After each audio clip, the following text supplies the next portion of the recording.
Hey there, my gorgeous goddesses, and welcome back to the series, Is Your Softness a Superpower or is it trauma? And let's get into another piece of information that may help you. So, I was raised by a woman that did everything. She ran around and made sure everybody was taken care of. She made sure the plumber had a cup of coffee as soon as he walked in, paying by the hour, but enjoyed a 15-minute cup of coffee. She took care of everybody outside of us. She did the job of men, wink, wink, because she could do it. And the men around her thought she was cute. When we do that today, we're not cute. What happens is we either attract men that are predators, that want to take advantage of us. We compete against them so they feel like they're with another man, so then they'll start treating us like another man, and men don't treat men very well, but that's their thing. And we have to understand that that's normal for them, but they cannot treat us like that. And in our hustle and in our bustle, we think we're doing what's cute, but it's really not. And here's the reason why. My mother could not afford herself, so my father had her completely contained. He had her contained. He had the whole family contained. He was able to provide for our safety, for our security. So if my mother ran around and did something that he could do, wink, wink, she looked cute. Today, women are paying for themselves and running around and doing everything. And that is the combination that is keeping our hearts unfulfilled. Take a deep breath. That was a lot to handle. It's like eating the combination of fat and carbs.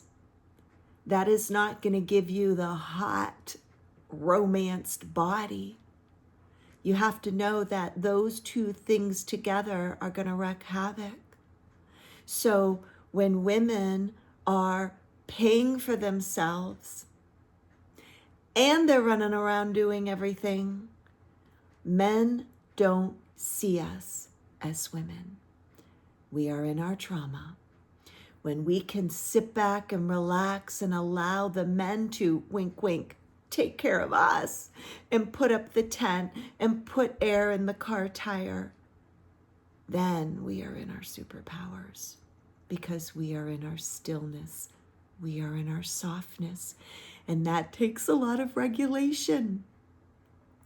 Being able to sit and watch everyone around you running around and working without feeling guilty, without getting the restless leg syndrome, like you have to get up and help and run alongside the wolves, is our trauma. It's our conditioning. It's what is keeping us unfulfilled. So when we take a look at the feminine traits as being our superpowers, we've already talked about softness and loudness. Now let's talk about stillness. Our stillness, being able to sit in stillness, get out of our mind and into our body, or at least look at nature around us. Pay attention to the birds in the trees. Pay attention to the grass growing. Pay attention to that funky branch that kind of looks like an elk. Pay attention to the clouds that kind of resemble hippopotamuses. That is your superpower. Being able to hold your own as everyone is running around is your superpower. That is stillness. What is the opposite of stillness? Busyness.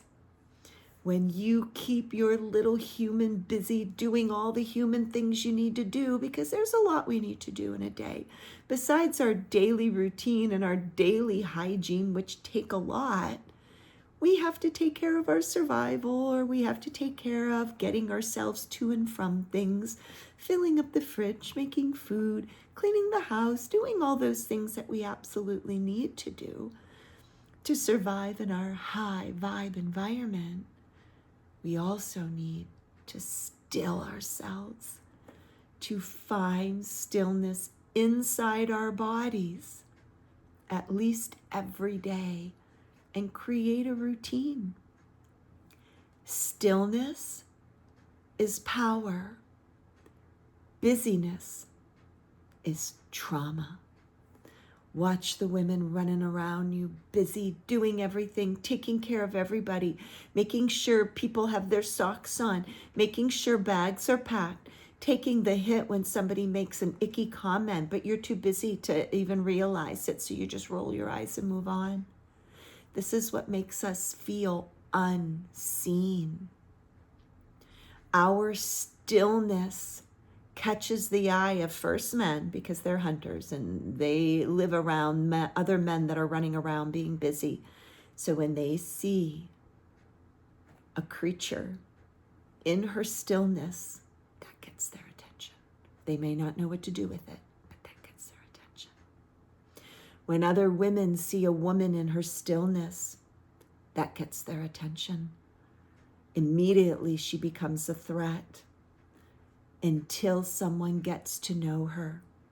Now, they may still be a threat, and you can allow those people to deselect, or they can have the same destination in mind that you do, which is happiness, which is a wholesome, healthy, best self. Not buying your own ticket, but going out on a date. Not sitting at a table of men and being all happy. I sat with 5 men before the women came, but behind the scenes, you drove yourself there, you bought your own food, you arranged everything. How does that feel good, sitting around men that did nothing for you? That should give you the ick. So, in conclusion, for the second video in my series, is it a superpower or is it a trauma? Your stillness is where you will find your power, not in your busyness. And a couple ways that you can allow your stillness to take hold is to believe that every adult in your field is capable of saving themselves. You just be the beacon of light. You don't have to drag them with you. And also being able to calibrate your system to stillness. And I offer you my marble method and breathing, which gets you inside your body so you can create space to sit in the stillness, because you're a goddess. You're a queen sitting on the throne. You're not the little human running around taking care of everybody, or the little peasant, or the little service girl, or the little community service girl, which is even worse. You are the queen. Ciao for now.